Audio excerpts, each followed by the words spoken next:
Good morning, everyone. Thank you for coming to this session. I know we have very good competing sessions, so appreciate you all being here. I am Diana Giraldo. I'm a senior project manager with HNTV, and we'll tell you all a little bit more about us in a second.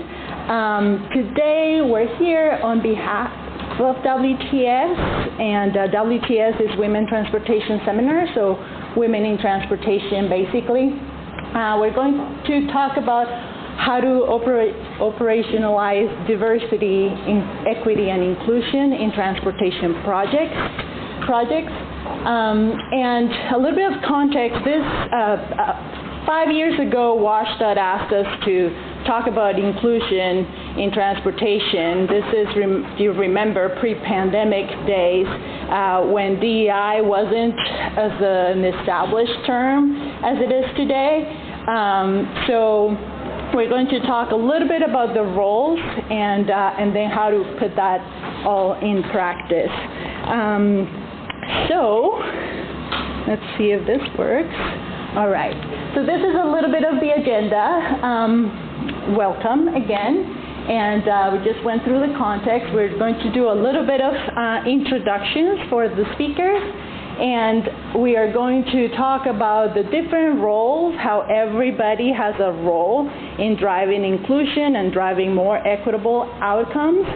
So we're going to talk about individuals. What is your individual role in this quest? How organizations can drive more equitable outcomes. And when we say organizations, it could be an institution, an agency, a private company, or what have you.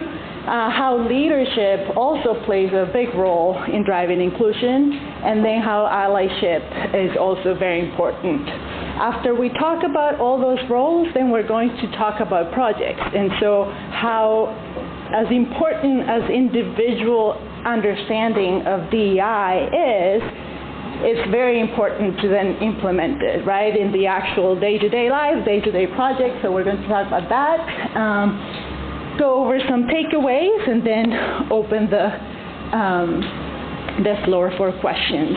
Hopefully a very informal discussion. So first, let's do a land acknowledgement. So I would like to acknowledge that we are on the traditional land of the first people of Seattle, the Duwamish people, past and present, and we honor them with gratitude, the land itself and the Duwamish tribe.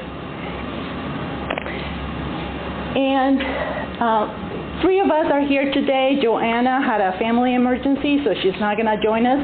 So we're going to tag team to try to talk about her slides the best we can, but the Seattle Department of Transportation has an excellent site. And if anybody has questions specifically for SDOT, we'll be happy to take them, and Joanna will be happy to answer. So I'm going to briefly mention their names. So we have Gwen. She is the JEDI Change Agent and Instructor. She's the Director of Capital Project Development Programs at Sound Transit. And they will each give you a little bit more on them when it's their time to speak. And then we have Julian Geiser. He's a consultant for Great Heart Consulting. And I already mentioned Diana Giraldo with HNTV, and I'm a civil engineer and a senior project manager. So we're going to do these introductions as an individual.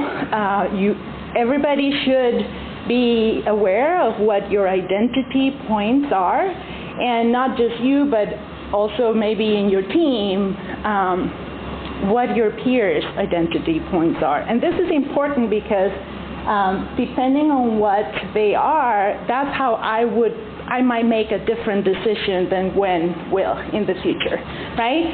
So we're going to just briefly talk about them, and then Julian is going to tell you a little bit more how owning your story is important when you're trying to drive equity. So I'm a parent.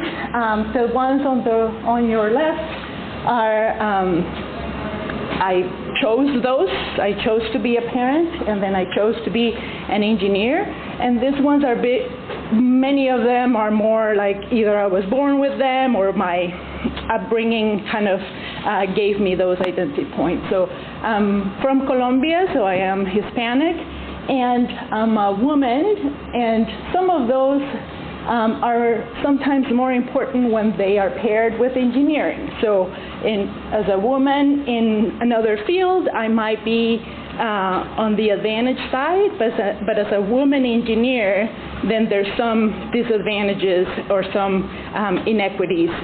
So it also depends on how they get to that intersection. And then I have dual love for two countries, so sometimes it's kind of hard to pick one.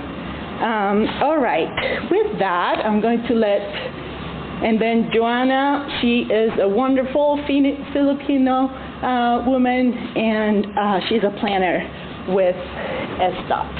I'll just stand here and say here. I'm Tony Geiser, so much like Diana, I have chosen identities, so parent and veteran are my two that are chosen. And then on the right, I'm a white man living in the U.S., and I'm also third culture. I identify as being third culture. I was born in Switzerland, still have family there and have really strong ties to that place and that culture that influence the way that I see the world and I think about myself and situate myself. And that's inside of each of the situations, which I think we all have experiences of feeling that strain in one way or another. So those are my identities. All right. And then Gwen, we'll switch places.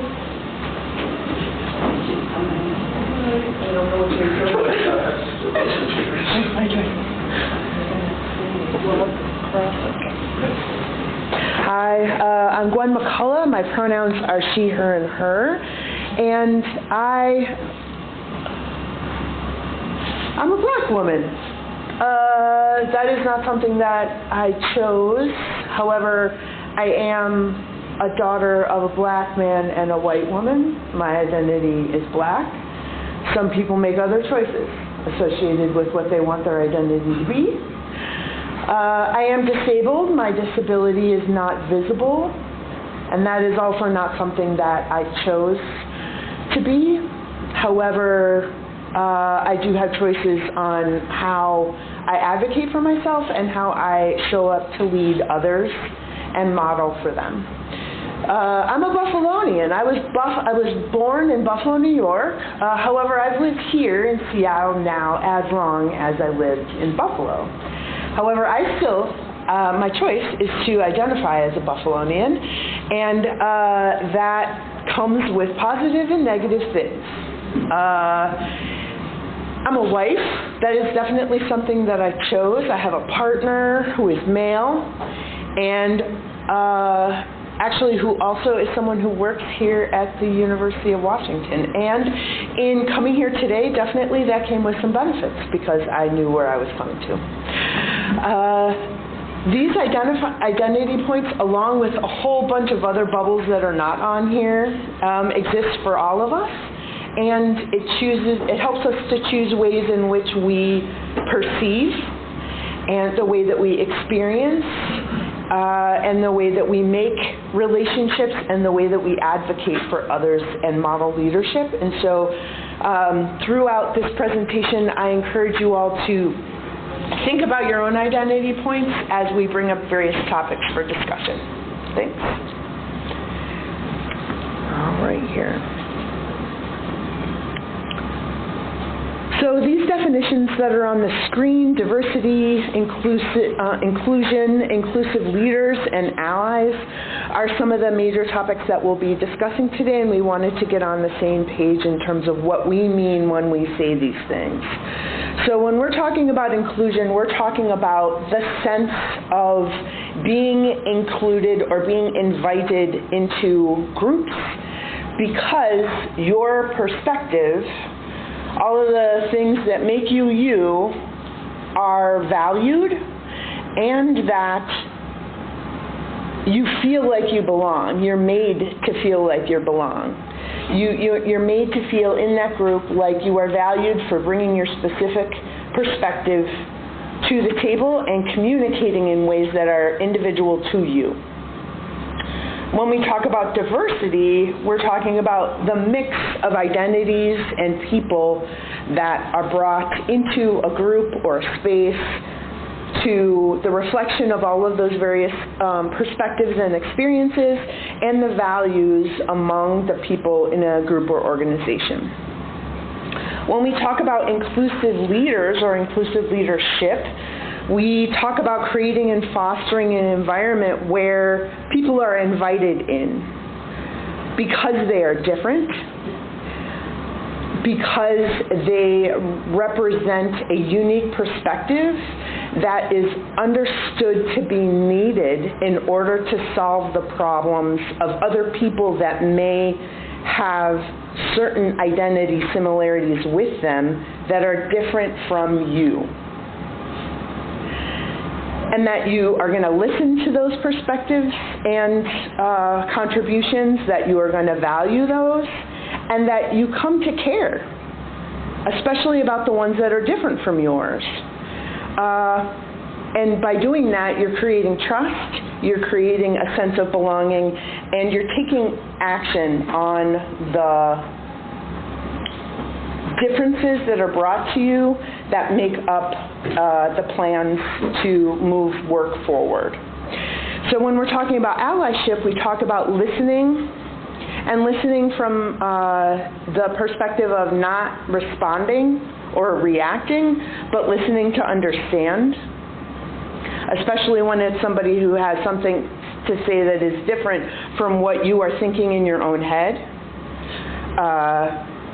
And that you co-create opportunities, meaning that when you see an opportunity, that you don't go along and in order to advance your own idea, that you bring other people into the development of those ideas because they're going to cover ground and address the needs of other people than you will. And also for the allies are going to understand the spaces in which they have more privilege than others, and that they're going to call out those inequities and take action to remedy those inequities when they see them. And that when you say you're going to do something, that you do it, that you value integrity, and that you call people in to help support them in making good on the promises that they make.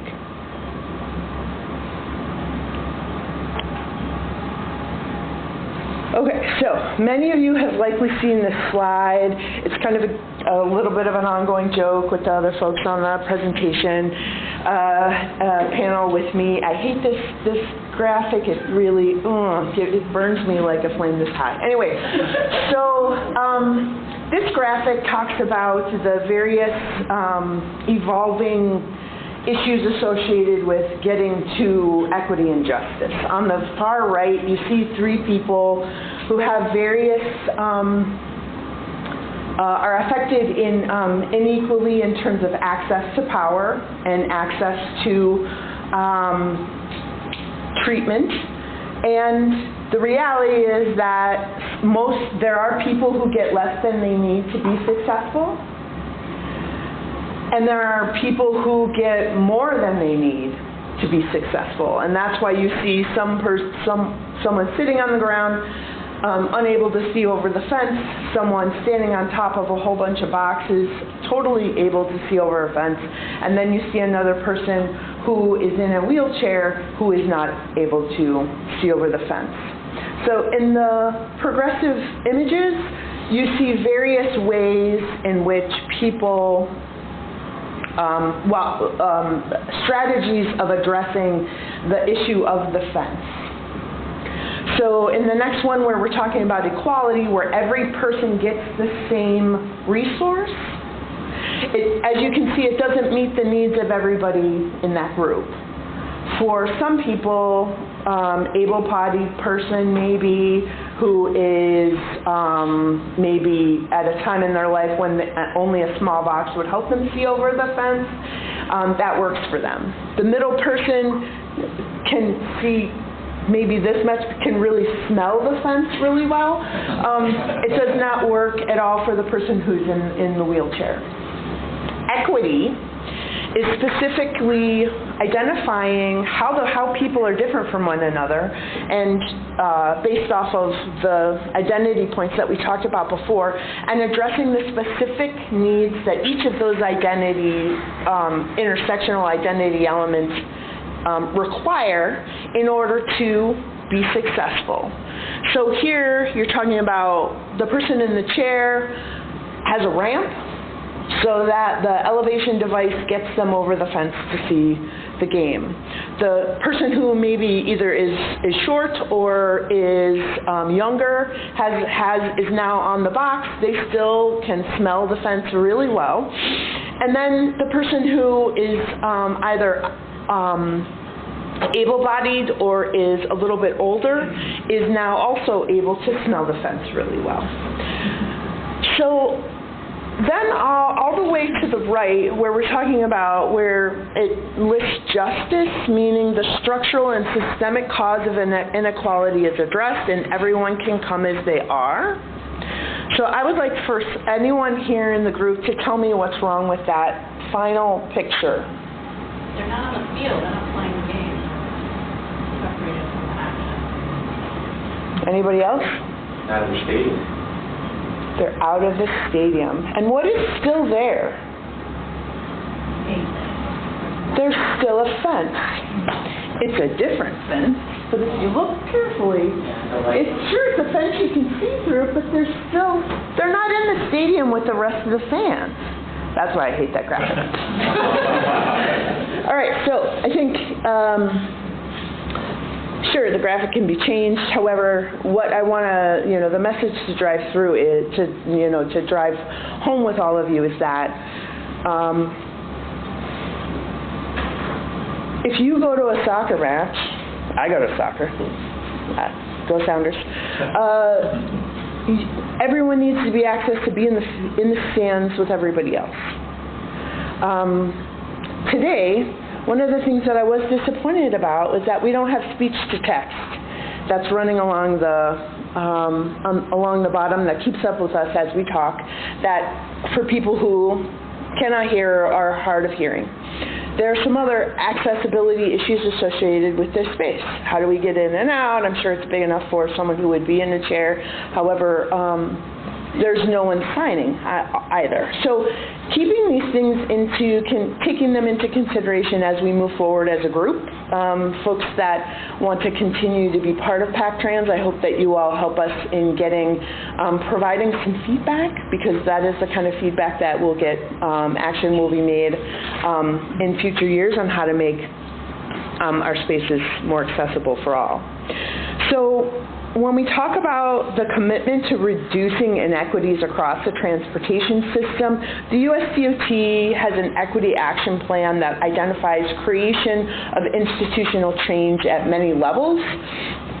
And so some of the conversations that have been had earlier today in this room really talked about a lack of federal guidance on how to make change in ways that lead us in directions that we want to go, whether that's in areas of additional innovation and or helpful guidance and standardization about how we apply our work between the private and the public sector in transportation. Well, the US DOT is helping us to lay a foundation associated with making equity a part of the discussion, and in the past there's been no strategic plan in place. However, what we're trying to do now is recognizing equity as a benefit to communities and the awareness of the need for equitable change in policy and practice, and then scaling up and providing significant resources provided to support equity, civil rights, and social justice. Because this work is a priority, however, you will see that there isn't a standardized way and there aren't standardized metrics of measuring what achievement of equity actually means on a project. or within a department, or within an institution. And so I think it takes people getting together, establishing what the communities that these institutions serve consider as equitable outcomes, and using that as the starting point for developing things that endeavor to be a little bit more than compliance-based, but actually meeting the expectations and the needs of the communities that we would like to serve.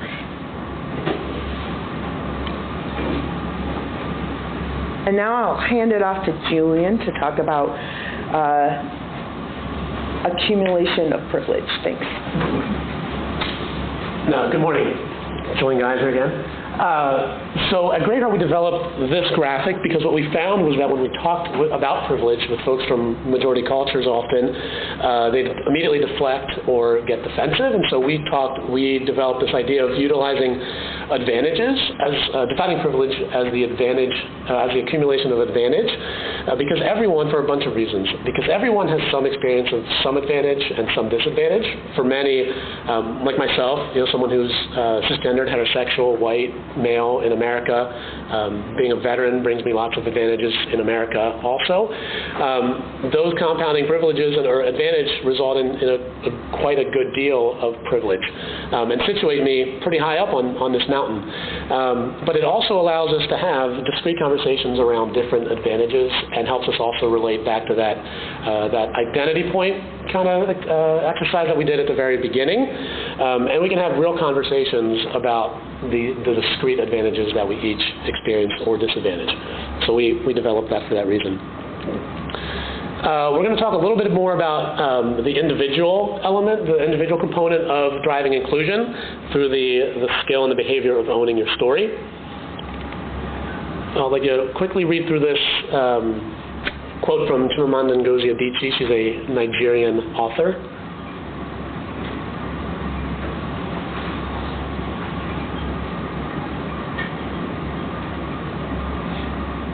And one of the reasons I really love this quote is I think language is incredibly powerful, and I think there are few moments in our day-to-day where we get to collectively breathe and take a moment and be present. And I think the land acknowledgement, as an example, I think is like a beautiful way to acknowledge history, but also for us to acknowledge our collective humanity, and I think this quote is another one of those examples. That's a really lovely way to take, even 30 seconds at the beginning of a session, and I really like it. So here's another quote that I really like, and the circles of identity, or circles of myself identity exercise is something that's really simple to do as kind of like an introduction to owning your story for a small team. If you lead a team of people, or if you're an individual contributor, it's a great thing to introduce to a group of folks that you work with if you're trying to find an easy way to maybe have access conversations that you've maybe wondered how to start previously. Let's get your picture. Was that it? Is that all I'm supposed to do? I think it was back to, Gwen, is it back to you? Who's it back to? I think it's back to you, Gwen. That's me. Sorry, I'm trying to catch us up on time, I think, a little bit.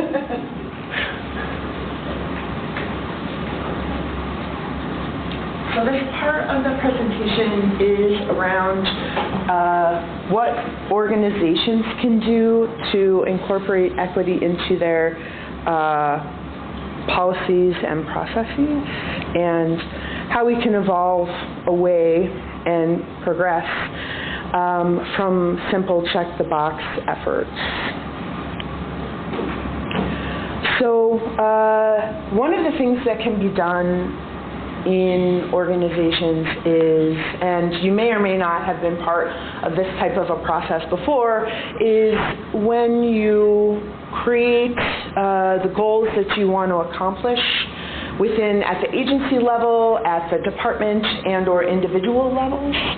So organizations can create agency level equity goals that align with their mission and vision. Oftentimes, especially when there are specific challenges or problems that specific teams are set up to solve, it comes along with a revisiting of their mission and vision about what are we here to do, what are the types of problems that we want to solve, and who are we actually solving these problems for. And it allows us to remind ourselves and reach out to those ultimate stakeholders to have them help us remind ourselves about what's the goal here? What are we supposed to be doing on your behalf? What is the type of stuff that you want us to see? So that you're always in touch with the people that you are supposed to be doing the work with and for, to ensure that the solutions that you are coming up with are inclusive of their mindset as well. You want to cascade those goals down to not only the department or the project level, but also to the individual. And this is the part that can be a little bit wincy for some people because, performance evaluations are never super comfortable for anybody. They're not comfortable for the person doing the evaluation, and they're not comfortable for the person being evaluated. However, equity goals, especially when you want to create accountability for equity, that is how you do them. Individual people made responsible for accomplishing a specific equity action and having that related to your performance evaluation and what you get paid for. For those of you who are in school, this would be a little bit different. However, when you come to the working world, this is how accountability gets incorporated into equity. So accountability is key, because unless we make individuals accountable, we just keep talking about it. It never gets made real. And if anyone was in the room prior to this session, we really talked a lot about being able to give a reason for why people have to care about equity. This is why people get meant to care about equity. It's when they're reminded that it's what we get paid to do. It's part of what we get paid to do. So having equity goals included into performance evaluation, especially in terms of people who have supervisory roles, that they're held accountable for implementing equitable best practice in their management techniques and in the way that they set expectations for the people that work for them.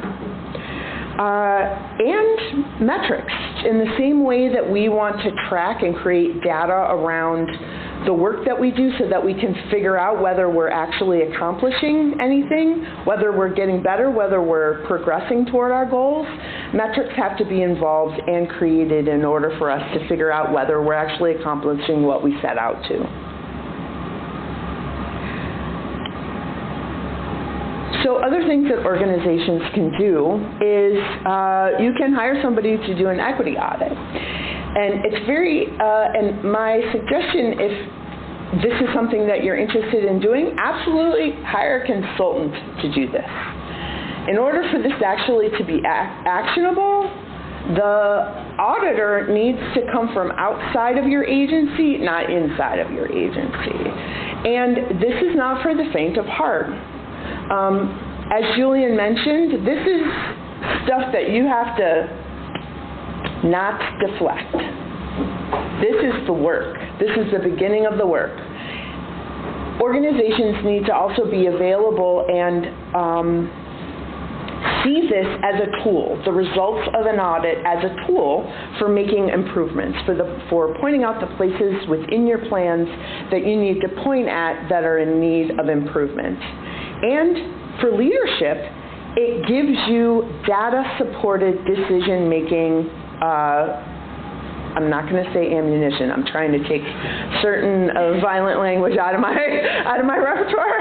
It gives you some data-driven decision-making abilities around focusing on areas that have the worst data, and/or to help you understand what different data you need to measure the accomplishment. Many of the most important areas to focus an equity audit on are within promotion rates across the agency, blind spot in hiring, so in recruitment, and also biases in organizational policy. So policies are the things that we are all managed against. Like, does our work fall in line, and is it consistent with the policy associated with that particular topic? If the policy is set up to reinforce inequities, that is the place that the audit will identify the need for the change to begin. Could you give an example of blind spot? Yes, and that's another term that I'm trying to work out of my repertoire, so I'm going to apologize to folks that are in the room. I'll call it biases. Let's just call it bias. So, for example, I'll talk about the recruiting process, say, that you, especially in academia, when there are jobs open, and especially for entry-level positions, people want people to have degrees, even though the job could easily be done by someone who within 2 months studied a standard operating procedure and learned the work on site if they were taught and trained how to do the work. And that's not specific to academia. Since this is a transportation seminar focused gathering today, also in engineering, there's a lot of entry-level positions in the engineering field that people expect you to have an engineering degree to do. It's not necessarily the case that it's necessary, and or that there's a lot of on-the-job training that you can get in advance and support into going into an engineering field if that's something that you want to achieve. It's not shouldn't necessarily be a requirement. However, because certain people have a perspective that it is, and they want to promote whatever the industry is that they are representative of, that is their perspective, that they're doing themselves a disservice by not including those types of exclusive requirements in a job description that don't necessarily need to be included. And so they're excluding a whole bunch of candidates out when you could get someone who would be able to do the job. Does that make sense? Yeah, absolutely. I know that small agencies have a challenge because they have limited staff. They desire to have somebody with more experience, with more skill sets, right off the bat, and then that's what they seek. And as you pointed out, there are minimum requirements, and a lot of times they may have challenges filling that position. They don't, for one reason or another, they don't have a entry-level position or a apprentice type of position. We at the City of Redmond, we struggle with that right now for signal technicians. So if you look at the pay range of a signal technician, it is somewhat attractive for somebody who may be kind of looking in that line of work, but there isn't specific training programs, there aren't classes available. A lot of it is some opportunities, some good luck, and then you were provided some on-the-job training. So one of the things that we want to take a look at is creating a position or some opportunities to either take a entry-level maintenance classification and linking it with this signal maintenance program so that you can get exposure So you can to build type of the work. perfect Right, person, so that right? you can build your resume so that when that opportunity opens up, then you have these qualifications. Yeah, and those are ready-made development opportunities. And then, because oftentimes when people are hiring for someone, they want someone who knows everything technically, whether or not all of those skills that they've said that are required actually apply to the work. And that really is a limiting factor in a lot of ways, for the organizations as well, not just for those who are applying for the positions. Very good point and question. Thank you. So organizations also, the heart of equity is pay equity. And I know a lot of people who follow me on LinkedIn are always tired of me putting up an annual, hey, come to our pay equity event at Women in Transportation. We're talking this year about, how much time it takes for Latinas to catch up to white men in what they get paid. And it's usually over a year. So people this year are getting paid what men at the end of 2022 got paid. Different story. However, pay equity across an agency, even though it is a law, the means in which you do a pay equity effort within an organization is not regulated.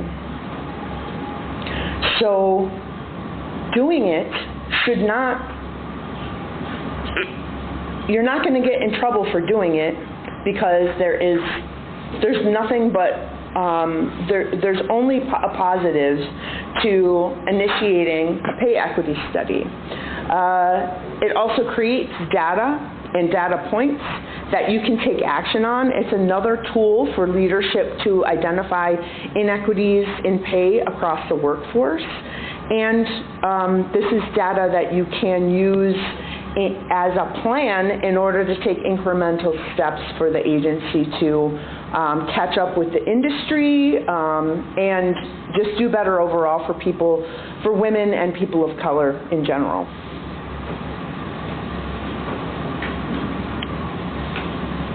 And now I'll hand it back over to Joanna for leadership. Hi, Joanna. I'll cover her slides really quickly, but Joanna did that. Yeah. Sorry, that's okay. It at least rhymes with Deanna, so that's okay. So let's talk about leadership, and I think right now the exciting part is that we have an administration that has equity at the forefront, and so that allows everybody to follow the lead, right? So these are just some of the quotes from the US DOT administrators and Secretary Pete, where if it's kind of a bottoms-up and a top-down approach. Everybody has to be involved for us to move the needle a little bit faster. So one of the initiatives that is helping projects get to that outcome is Justice 40. So Justice 40 means that 40% of the benefits of a project have to go to underserved or overburdened communities. So when we're looking at a project, and we'll get to examples later in the presentation, this is what we're trying to do. So this is a USDOT initiative or a federal initiative, and then all the states are trying to figure out how to get there. The first two steps we've done for years, right? When we do an environmental assessment, we're always talking about purpose and need. What is the need that we're trying to solve? So that part we've done it, and then how we're mitigating the impacts of that specific project.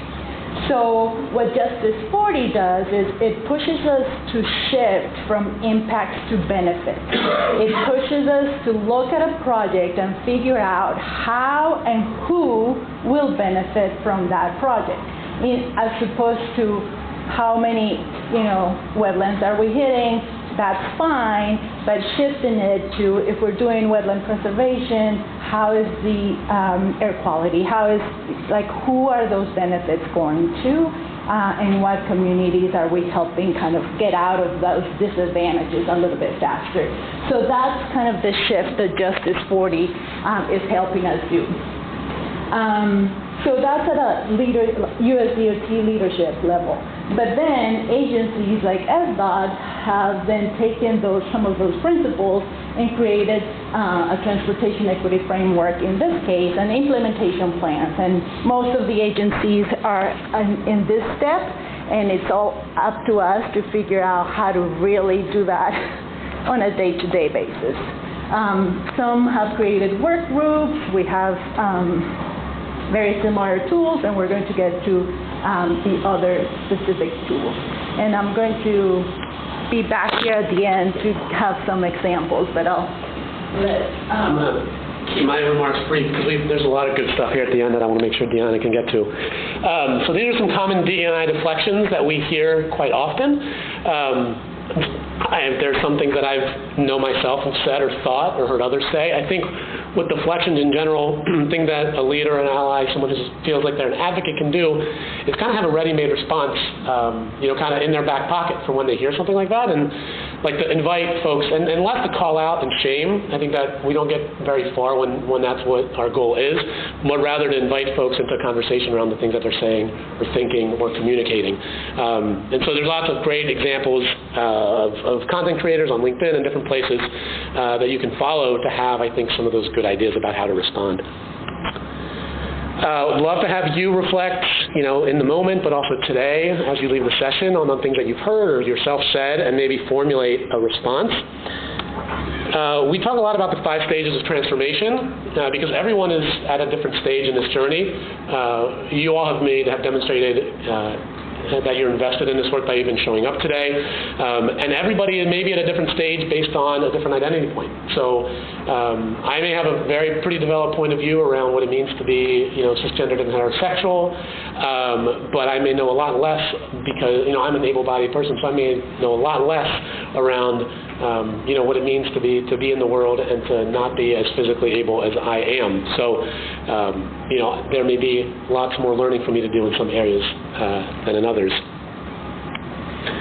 And then finally, these are some just good basic kind of rules of thumb around what men and historically advantaged folks can do.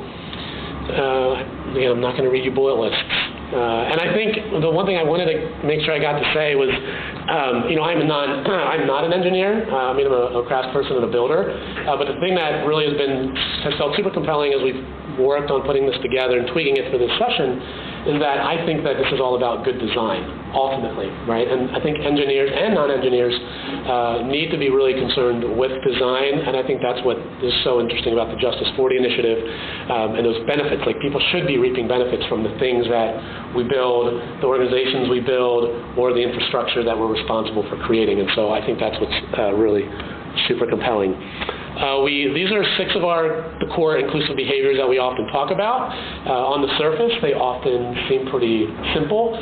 The listening to build trust. We all grow up listening in some way, but oftentimes others don't always experience us as particularly good listeners. And in that case, something like seeking feedback courageously can be a really good opportunity to grow in our capacity as listeners. I'm going to hand it back to you. I want to get to the good stuff. No, all good. Up and down, but all right. So we just went through the roles of everybody to drive inclusion: individual, company, leadership, and the allies. Now let's talk about projects and how to actually do something about it with all the information that we have.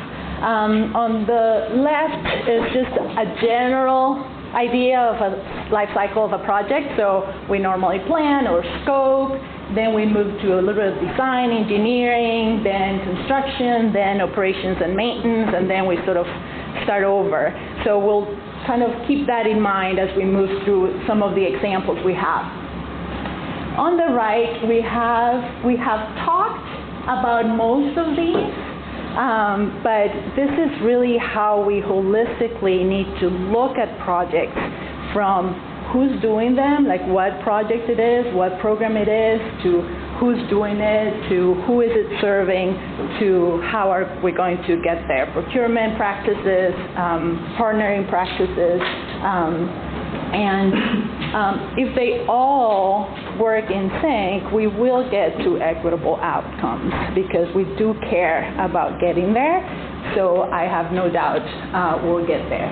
So this is, when done right, transportation policy can transform economies, connect people to opportunities, and empower underserved communities to build generational wealth for the future. Everything we do is focused on the community. It's not necessarily the project itself, but how the community will come up with some benefit at the end of it. So there's a lot of technology in these talks, and it's nice to see, but some of the technology is what's going to help us get there because there's so much data. And so at the USDOT level, they have what we're calling the Explorer. So it's really a really nice tool where you have all kinds of demographics, and it's online. Anybody can play with it. Anybody can find your community in there. So it's constantly being updated, but it gives you all the disadvantage points, health-wise, climate-wise. You can pick all the layers. And then so we're taking that, specifically at HNTB, we have 3 major tools. We have a community intelligence toolkit. So as an engineer, when I'm looking at a project in Renton, let's say, I can go into that toolkit and see the demographics of that area. What are the disadvantages? Is it health disparities? Is it they can't get to evacuation routes? Whatever the disadvantage is, then it allows me to think, okay, is this project going to help the ones that have been in that disadvantage point or not?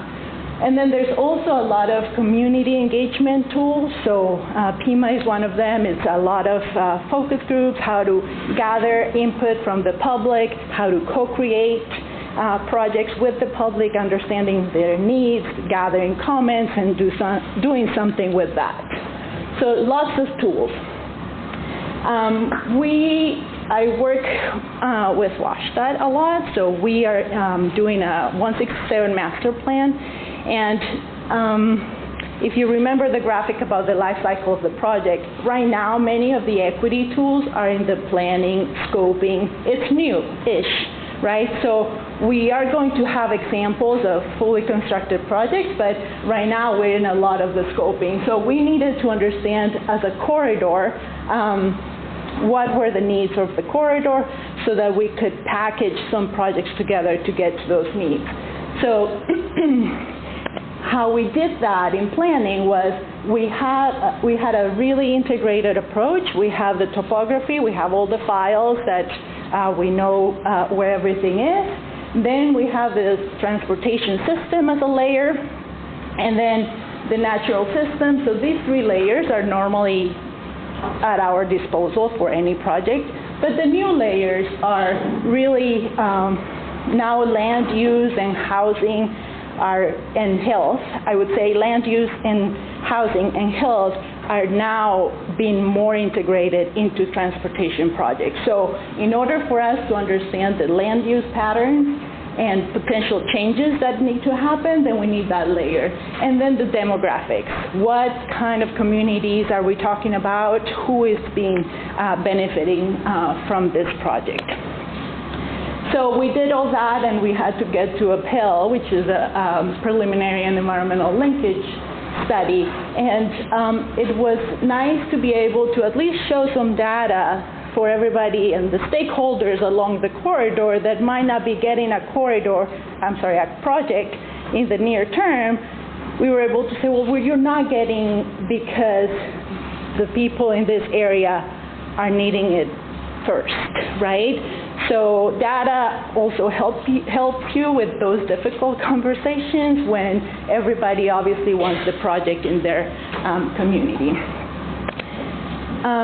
So back to kind of the life cycle of a project. This is supposed to be a lens, so maybe you can kind of see, it's kind of dark. But equity is not a step in the process, right? Just very similarly to how community engagement used to be a step, and now it's more like a kind of a band. So Same thing with equity. Same thing with safety. Safety at some point was like one specific point. Now it's like everything we're doing is to make sure everything is safer. Same thing with equity. Regardless of where you are in the process, whether you're a planner, you're an engineer, you're kind of in the middle, there's always an equity lens. And the focus of that lens is always the community. It's always community-centered transportation, right? So I'm going to talk about a couple of examples. There's a lot, but let's start with planning. So Justice 40, like I said, there's a ton of grants and projects, but the way we're looking at projects right now is, let's take electrification. So electrification hits many of the benefits for underserved communities that we're trying to do, because the picture on the left, we have moved away a little bit from that. But the benefits of getting to a more electrified grid is health-wise. When we look at the demographics of the asthma rates, the cancer rates, you can start seeing kind of where those are. And if you have a project where you're going to put stations, charging stations, you're going to do some innovation regarding electrification, then you're really planning for a healthier community in that area. It's not, let's just build charging stations for the people that can afford electric vehicles. It's in the future, that grid is going to provide a healthier environment for the communities there as well. When we talk about design, we have been doing this for a long time. I mean, we have been doing universal design. We've been caring about ADA. But it's always trying to, get to a safer place. Now let's add equity. So it's a safer place, not just in the communities that have the money to provide sidewalks or separate bike lanes, or not just in the flat places with a lot of right-of-way where we can put a bike lane. It's really looking at the projects and making decisions based on your understanding of equity and equitable outcomes. Simple things like signing. I remember when I first came, I didn't know what tow away meant 20 years ago, right? So let's just do a picture, right? I mean, this simple thing. Sometimes it doesn't cost any money. It doesn't really take a lot of your bandwidth in your brain. Is just thinking, okay, who is the most vulnerable user and how can we serve the needs for those users so that everybody gets a better project, right? Practical design, complete streets, those are all things that we've been doing, but now with a renewed focus on equity. Construction. So this is an example in North Carolina. Sorry about the fuzzy picture, but this is supposed to be a movable bridge. So built, I don't know how many years ago, but it connects, as you can see, two very big pieces of land. Well, this bridge is experiencing a ton of mechanical failures because it's old and it's a swing bridge. It's a very complicated system. And when it's stuck open, nobody can cross from point right to point left. And when it's stuck closed, then the navigation is stopped. So whether it gets stuck open or closed, it's a huge problem. So they just got a grant for $110 million to replace this bridge with a fixed bridge. And the way they showed that they meet Justice 40 benefits wasn't just the communities on either side of the channel. It was when that bridge is closed, the detour is 100 miles, 2 hours, just down here and up. And those communities showed to have higher rates of asthma because of all the idling. It's like a 2-lane road. So they were able to fund this bridge replacement because the benefits that they showed for the adjacent communities, the less that bridge gets closed, the more benefit those communities have. So that should be going on. And then maintenance, again, a little bit of, we're going to cleaner energy, so providing more transit, and not just the fleet itself, but the maintenance facilities. So I think this is in Memphis. It's an example of a Justice 40 program that just got funded for redoing all their maintenance facilities for the future with less footprint and less emissions. So afterwards, I know we're running a little short of time, but I'm happy to talk about other examples. Let's just do a little bit of a takeaway. So inclusion is the sense of, sorry, I'm going to stand here. Uniqueness and belonging, just like we heard from Gwen with her good examples. Everybody plays a role in diversity, in inclusion and in equity. Equity is the understanding of what every person needs to be successful, what the community needs to get ahead. In order to include others, we must understand the power dynamics and work on empowering others, whether that's money, whether that's position, whether that is knowledge. There's a ton of ways where you have power, and sharing that power ensures that that needle moves a little bit faster. This is a journey, so like Julian said, know where you are and just kind of push ahead. Accountability is key to driving equity and inclusion, not just individually in your annual reviews, but also in your projects. You are accountable to make transportation more equitable for everybody, from the small projects, jurisdictional projects, to massive mega programs. The way we plan, design, and deliver infrastructure is changing, and we need to stay current on federal community expectations. And thankfully, we have a ton of tools for technology that's going to help us get there. And technology is helping us understand community needs to deliver more equitable projects and improve mobility for all users.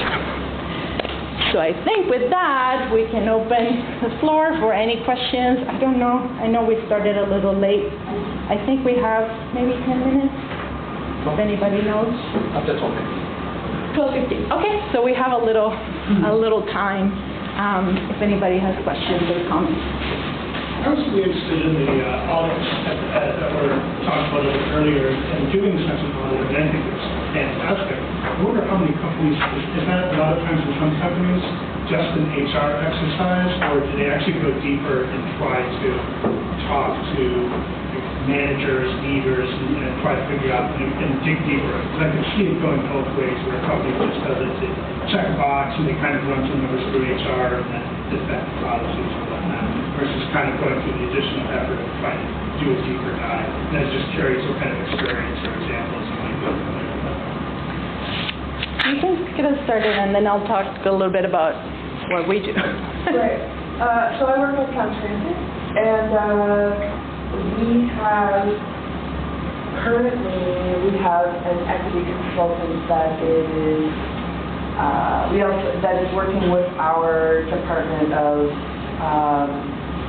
Civil Rights, Equity, and Inclusion, and they are helping that department to focus on particular policies and processes where there are opportunities for improvement. And that tool and the results of that investigation is being used for various internal work groups to then run racial equity toolkit evaluations on those policies. So that is an example of an audit. I wouldn't say that it's an official audit. However, they have brought in an equity consultant to specifically look into, do an evaluation of specific areas. And our policies are one of those areas. And so I don't know what the results ultimately are going to be. However, I think it goes a long way within a culture to admit that there are areas of focus that need more attention, and to include people from within the organization in the as the stakeholders that these policies are ultimately affecting to be included. However, there are also, because it's not an overall, this is an external consultant. However, it's not an audit.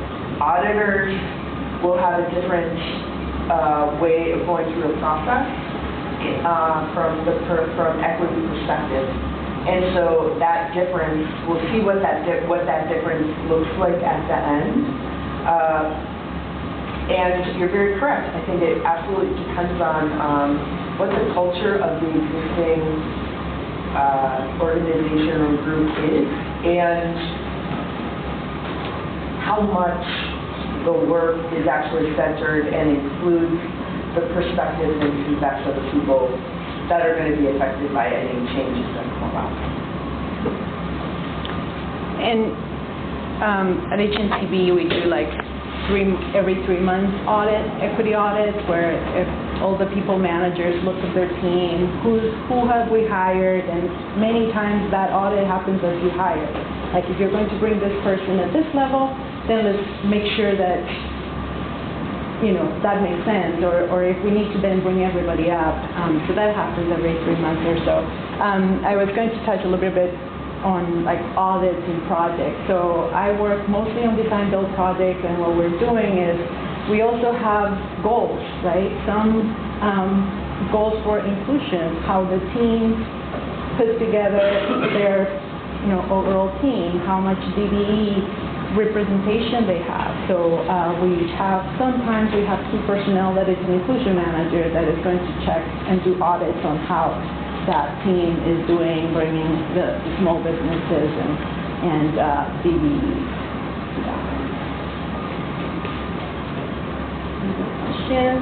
On the audit thing, if I could say one quick thing, just that I think there are systemic procedural things that can be done in processes that can be looked at, but then there's also ways in which the culture can be addressed. So one thing I know that equity studies will sometimes do is do listening sessions with discrete groups across the organization to really get, kind of in a way that mirrors employee engagement surveys or culture assessments, to really get a sense of the cultural traits, because then they can give feedback to the organization and say, hey, like these are some leadership traits that we're noticing. Hey, here's maybe some questions to include in your annual employee engagement surveys.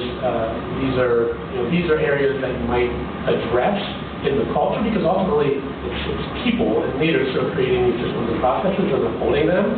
And so if you think about principles of resilient design, if we're looking for sustainable change, we need to affect the culture. And I think that's where the leaders and people really get to play a role. So I think that's a really critical component to a successful equity equity study.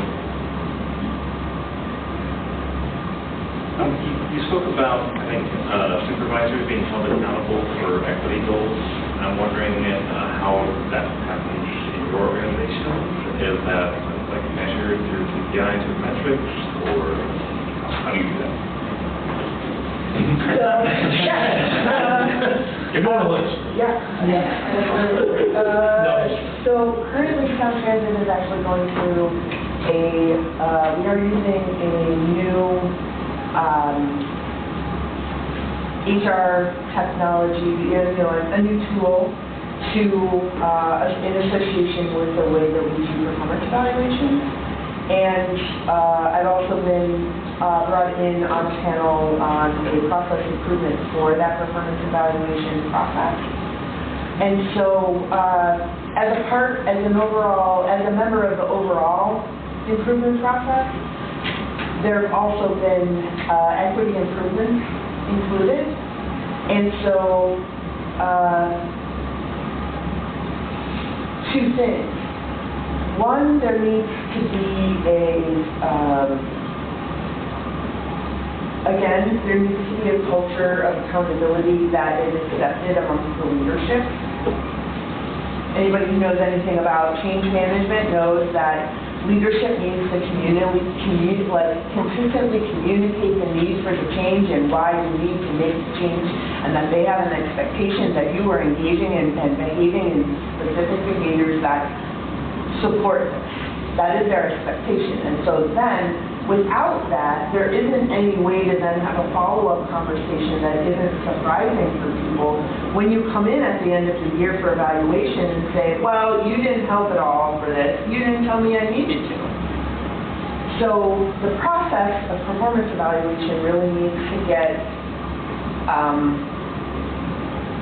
mapped to know what it actually is, and then equitable behaviors and processes need to be established within it, and then you can create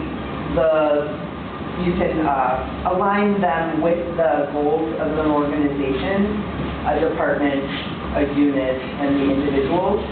So it really is kind of the end phase of other goal cascading efforts that happen literally upstream of those, and results in the ability for a supervisor to say to somebody who works for them, well, our unit goal is this. What's your individual goal going to be for the year? And set metrics for that so that your supervisor can actually tell whether you've done it or not. So whether it's an official part of a system that you set your equity goal at the beginning of the year and hit enter, and then provide updates throughout the year, and then at the end you say, hey, look, I made my goal, or I met my goal early. Or whether it's just something that you have an ongoing understanding that your supervisor expects that you're going to accomplish these things, and that you can talk to them about what your experiences are, and that they can actually help you along with those things and move obstacles for you in being successful. That is really that's the A game. However, different organizations are in different places. I'm not saying Sound Transit is the cutting edge on all of those things. However, we do have cascaded goals. We do have equity working groups associated with the goals at the agency and department levels. And the next step is to have a performance evaluation system that has a place for you to type in your equity goal and hit enter. And maybe that is the point at which you will actually get to say, hey, I got mine early. Does that mean I excel? So I think that those are the conversations, and there's other work that is a preference. Does that make sense? Okay. I think one of the challenges that I don't expect you to have a silver bullet for, but sometimes the organizations that are willing to do things like equity audits and take the action, those are the ones that are, they have that willingness to do so they're already kind of down that path. The ones that don't take those actions or are kind of further behind and really kind of need it the most. I'm wondering how you I don't know if you have any ideas or recommendations of kind of how you, break into that and try to make some progress towards those cultures that aren't already going down the path towards that.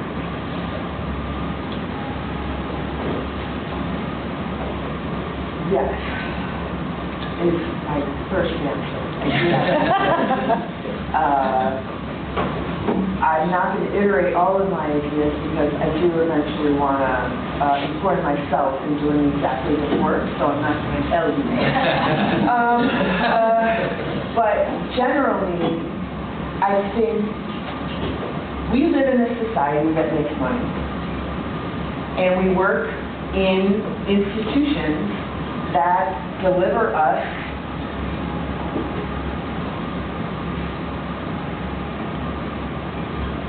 racism and sexism and white supremacy, right?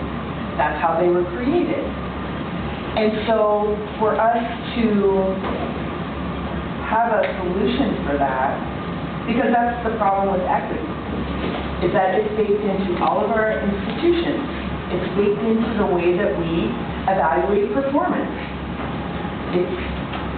all capital. And we live in a capitalist society. So we count products.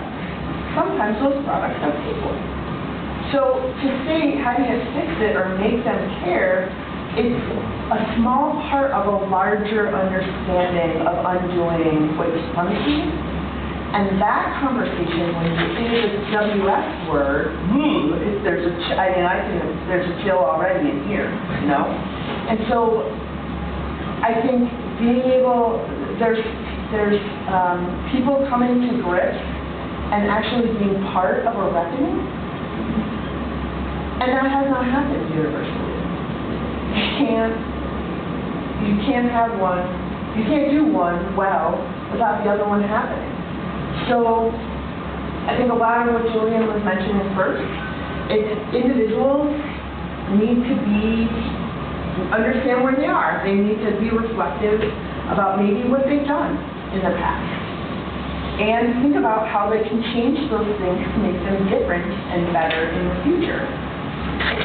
If you provide people who are open to that thought a means of doing that, that is the next step. However, it's hearts and minds. It's politics. It's undoing institutional racism. It's not weekend putting up, it's not, we don't have tools that work all the time for these things. Because if we did, we would be divesting some people from their power and giving it to other people that don't look like you. And that's uncomfortable. So we need to be able to do the hard work of identifying how we are part of problems that exist and fixing ourselves, taking accountability for fixing ourselves, and then we can think about how we do it on a broader base at an institution, an organization, within a group, or a project. So I think we're at time, but I was going to sort of take a little bit of that question and that answer to say that, don't let the vision, don't let the aspirational goal keep you from starting small, right? So, and it happens as a person in a project, like, oh my gosh, it's a huge issue. So explaining to the junior engineers how they have a role in the solution, in driving to a solution. So I would encourage everybody not to, it's important to have that aspirational goal, but don't let it weigh you down so much that you can't get started. Right? Let's do something. Let's start small. We'll get there. Let's be positive and try to dismantle all those inequitable systems. And the highway system, right? The redlining stories, it's there, right? How can we make it better? We're not going to remove it. How can we make it better? How can we, as we do projects, maybe think about the future and not to even try to remove the barriers, but maybe let's just not create them in the first place, right? So I encourage everybody to start small and not, get discouraged, but be accountable and make people accountable, your boss, your supervisor, your company. So anyway, we could talk for hours and hours, but thank you all for coming.